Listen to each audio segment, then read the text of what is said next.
Cherry Pizza here, welcoming you to the Oz Chronicles. Over the next however long it lasts, I'll be glimpsing at some of the many appearances that the Land of Oz has made in movies throughout the years. From the timeless classics to the long-forgotten duds, from the faithful retellings to the head-scratch-inducing cheese. Which brings me to today's offering. It was November 1980. Holiday season was well and truly upon the USA, and you know you've made it as an out-of-copyright cultural icon when you turned into a schmaltzy cartoon special to mark the event. The special in question, Thanksgiving in the Land of Oz, which was later retitled to Dorothy in the Land of Oz for those who didn't want to wait till harvest season to lap it right up. All the commentary about how problematic Thanksgiving is and how a cartoon like this just adds to the popular whitewashing of history is much better made by other people in other videos. All I will say is this: if you are looking for a detailed analysis on the multiple perspectives of the occasion, this cartoon ain't it. We open with Dorothy dreaming she's back in Oz with all her old friends there to greet her. Now, let's be perfectly fair, it's a dream many of us have had throughout our childhoods. You can't blame the one who's actually been there for having it too. Alas, even when you're Dorothy, such dreams are fleeting. Before too long, Aunt Em will be waking you to face your life's harsh realities. And harsh they are. Aunt Em and Uncle Henry need to start packing up the farm to move away the next day. They will be losing it to the bank. And if that's not bad enough, there's a pineapple on the loose! Auntie Em, look! Somebody's stealing the minced pie! Come back here, you! In a special that's shorter than half an hour, you know that every little movement must be a plot point. So off Dorothy runs to discover the identity of this pastry klepto, who turns out to be none other than the voice of Sid Caesar, or... It's the Wizard of Oz! Alas, no more of the wizard, my dear. I've come upon hard times since ballooning back to Kansas. I didn't think you'd mind if I sort of borrowed this. Well, for goodness sakes, you're invited to our farewell dinner, isn't he, Toto? Well, that's a nice story. We could end it right there. But the TV networks need a whole half hour so they can sell advertising space. Personally, I'd be happy with a half-hour demonstration of how to make one of Aunt Em's mince pies. But... Traded a great big gas bag in the shape of a turkey. So it seems the wizard wasn't too successful at cashing in on the holiday, because his attempt at a Thanksgiving-themed balloon, strangely enough, did not win favour with potential customers. Now, you might say it's pretty obvious to see why. But 33 years later, here in Canberra, Australia, a comparable sky icon was made to celebrate this city's centenary. It was called the Sky Whale. I'll leave you to make up your mind about which one of them is more attractive. Even so, you can't stand by and watch your only asset fly away. So Dorothy, you've been through this before, you know what needs to happen. Grab that string, follow that balloon up in the air, and fly into the title sequence. Hang on, child. It can't fall. Hey, there's enough gas in there to lift you round the world. Oz is everything that Oz can be. Find that magic, and then soon you'll see. See this sad old world through children's eyes. Let's pause for the first commercial break, and then come back for Act 2, where the wizard will start his new role as narrator of the special, telling us what viewers of all ages have already figured out. And when she finally came down, she found herself in a fantastic place. As magical as it was familiar. Welcome to Winkle Country, ma'am. Isn't that in the Land of Oz? Uh-huh. Well, actually, the western quadrant of the Land of Oz is called Winky Country, not Winkle Country. But Jack Pumpkinhead, whom you may know from the second book, The Marvellous Land of Oz, or from movies such as Disney's Return to Oz, becomes her friend as soon as it becomes clear that her pie is not pumpkin-filled. And he confides in her that even though the Wicked Witch of the West is long gone, there's new evil on the horizon. Tyrone the... Tyrone what? the terrible... Terrible what? Toy Tinker. Tyrone the Terrible Toy Tinker? Where is it? Oh my gosh! Oh my golly gummies! Oh, save yourself, Dorothy! And kiddies everywhere struggle to comprehend how a toy maker could possibly be a bad person. Thankfully, The rules of half-hour cartoon specials are out in force, and we see that his castle is high and dark, with jagged edges, 3 eternal shortcuts to bad guydom. His evil mission? To bring his toy soldiers and horses to life, using the same powder that was used on Jack, leading them to a hostile takeover of the Emerald City. What's going on here? Have the writers forgotten what this special is meant to be all about? Since when has Thanksgiving been about the displacement of people who rightfully own land? Oh, wait, sorry. Hey, grab that keg and spread the powder on my poor old turkey balloon, bringing it to life.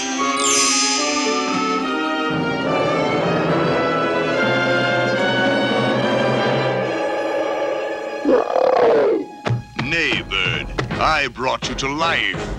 I am your master. Your might and power will help me crush the Emerald City. And as bitten nails become the new Thanksgiving delicacy, Jack and Dorothy have a mission, and a very convenient plot device. Well, we can sneak up on Tyrone and steal back the powder before he uses it. Won't he use it right away? Look, it's almost sundown. The powder of life only works by light of day. Then let's get there before dawn. Come on! In the space of about 10 seconds, we learn that they'll encounter a hungry tiger who's going to throw a spanner into the works, and that they won't be feeding the pie to the tiger because some of the powder of life spilled onto it, turning it into a hymn. Now, can't you just picture the pitch meeting for this cartoon special? Seems like Homer Simpson wasn't the first person to have the bold idea of having the hero of a movie accompanied by a talking pie. And as they set off on their journey, it's time to fulfill the quota of good old American pride and pushing the popular version of the Thanksgiving story. What are pioneers? Like munchkins? No, they were the early settlers in my country. And they were all alone in a big, unfriendly wilderness, but they stuck it out. Uncle Henry said it was because they were full of beans, backbone, and a believing heart. So this cartoon seems content to refer to pioneers and pilgrims interchangeably, and makes no secrets about who it wants the kids to believe the heroes were. Yes, granted, the message about perseverance is a great moral, a wonderful universal message, so much so that the wizard has a song about it. With beans in your button, a bone up your back, and a heart that wants to believe. Ain't nothing can hurt in this whole world, ain't nothing can make you grieve. And he wants us to know that the message is for everybody. That goes for pilgrims, that goes for you. They built a new world, and you can too. Yes, it goes for pilgrims and you. Pilgrims are the heroes we should all aspire to be. How uplifting this must have been for any Native American kids who were watching the cartoon, especially when they're advised that the pilgrims built a new world. But back to Dorothy's quest. The journey continues towards the castle. The tiger has joined rather than hindered the journey, more on that later, and they've also unearthed Tick-Tock the Mechanical Man as a travelling companion. But then... Golly, look! Here comes the gobbler! Old Green Gobbler may have been sleeping, but once awakened, he was one perky turkey, I'll tell you. Oh, help me! Somebody help me! Well, you know where that bird took Dorothy?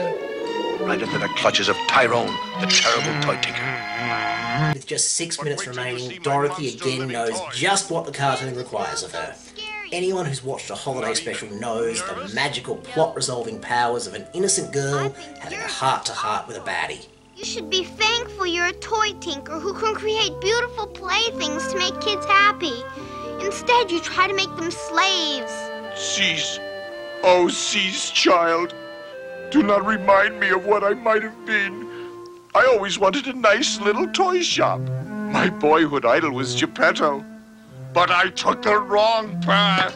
You could always reform. Oh, it's too late. It's not too late. You make toys, and soon it'll be Christmas, and you live in Oz. Followed by a character-changing song. For Christmas is a special time of love and laughs and toys. And Oz can happen any day. a timeless land of joys. He's redeemed! Oz is saved! Thanksgiving is saved! Christmas is all set to be wonderful! But then... There he is. Sick him. Where's the salt and pepper? Where's my bib? No! Wait, Tiger. Yeah, wait, Tiger. Didn't you hear? Dorothy sang him a song. He's good now. Geez, is Dorothy the only one who knows how these cartoons work? Well, if the other characters don't know, they're about to find out.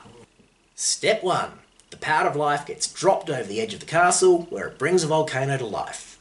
Step 2. The turkey balloon, aka the Green Gobbler, flies in to save Dorothy and co. Step 3. The happy party is flown to the Emerald City, where Dorothy is granted a wish by Princess Ozma. Step 4. Dorothy gives the passionate spiel about not wanting to leave her friends in Oz and not wanting to be taken away from Aunt Em and Uncle Henry in Kansas. Step 5. One look out at the rainbow and you can see Dorothy's Kansas house is being transplanted to Oz, where everyone joins Aunt Em and Uncle Henry for Thanksgiving dinner. Gets you right here, doesn't it? But now is when the true magic occurs, when this YouTube-imposed rectangle turns into a confession booth, and I admit that all cheese aside, I actually have quite a bit of fondness for this cartoon. It's well known there is a lot of love for Oz across the globe, but many people simply don't realise that the author of The Wizard of Oz, L. Frank Baum, actually wrote a series of Oz books in the early years of the 20th century. Up until his death in 1919, he wrote 14 books in the series, and then other authors picked up and it led to 40 books, which are widely considered to be Oz canon. On top of all of that, there were unofficial releases as well from other authors who just loved the magic of the land and wanted to put their own spin on it. In fact, this very cartoon was adapted into a book published by Scholastic, Dorothy and the Green Gobbler of Oz. But anyway, I digress. This cartoon features a number of elements from some of those later books which simply don't get the same attention in movies as the events of the first book do. Firstly, Jack Pumpkinhead, whom I'll be discussing in a few videos' time, as I mentioned before, first appeared in the second book. A young boy named Tip made the creature to scare his evil guardian, Mombi. Mombi seized the moment and brought him to life using a magic powder, much like what you see in this cartoon. As for that tiger, his name is the Hungry Tiger, and he first appears in Book 3, Ozma of Oz. He joins forces with the Cowardly Lion to pull Ozma's chariot, and he is one of many examples of Baum making humour out of characters who just couldn't live up to what society expected them to be. He has a conscience. He can't eat innocent things, which is why he forever remains the Hungry Tiger. He feels that he is a failure as a tiger when his conscience won't allow him to be the big ferocious beast he's expected to be. Now, Dorothy's friend TikTok is a mechanical man who also made his first appearance in Ozma of Oz. He's made of copper, and considering the book was published in 1907, he was effectively a robot before the word robot was even invented. Just like many robots who came after him, he can't feel emotions, but he is a loyal servant, or in his own words, slave to Dorothy. All he ever needs in return for his services is to have his key wound when he runs down sometimes. And shake your head all you like at the sappy ending, but it too has its origins in the book series. In the 6th book, The Emerald City of Oz, just like in this cartoon, Aunt Em, Uncle Henry, they're facing debt, they are about to lose the farm. Now, Dorothy gains permission from Ozma to move to Oz permanently, along with Aunt Em and Uncle Henry, and Dorothy in fact becomes a princess of Oz. It was actually at this point that Baum tried to kill off the book series. In other events in the book, Oz came under attack from creatures called gnomes. That's gnome without a G, by the way. And of course they're defeated, but Ozma decided she didn't want the land to be discovered by anyone else. She wanted it to be protected and had Glinda the Good turn it invisible with no more sharing stories with the outside world. Alas, after facing financial trouble and pestering from fans, Baum relented after a couple of years and continued the series.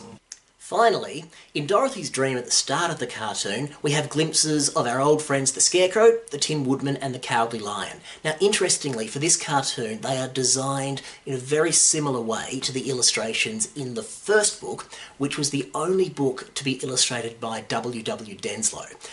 After that book was published, he and Baum parted company, leaving the rest of the series to be illustrated by John R. Neal, who not only gave the characters a new look, but after Baum's death actually wrote a couple of books himself. Now, that is it for this cartoon, but it's certainly not it for Oz movies, and hopefully you can stay with me and keep sharing this journey with me. But until then, this is Cherry Pizza saying stay happy, stay healthy, and have a lovely what's name. Through children.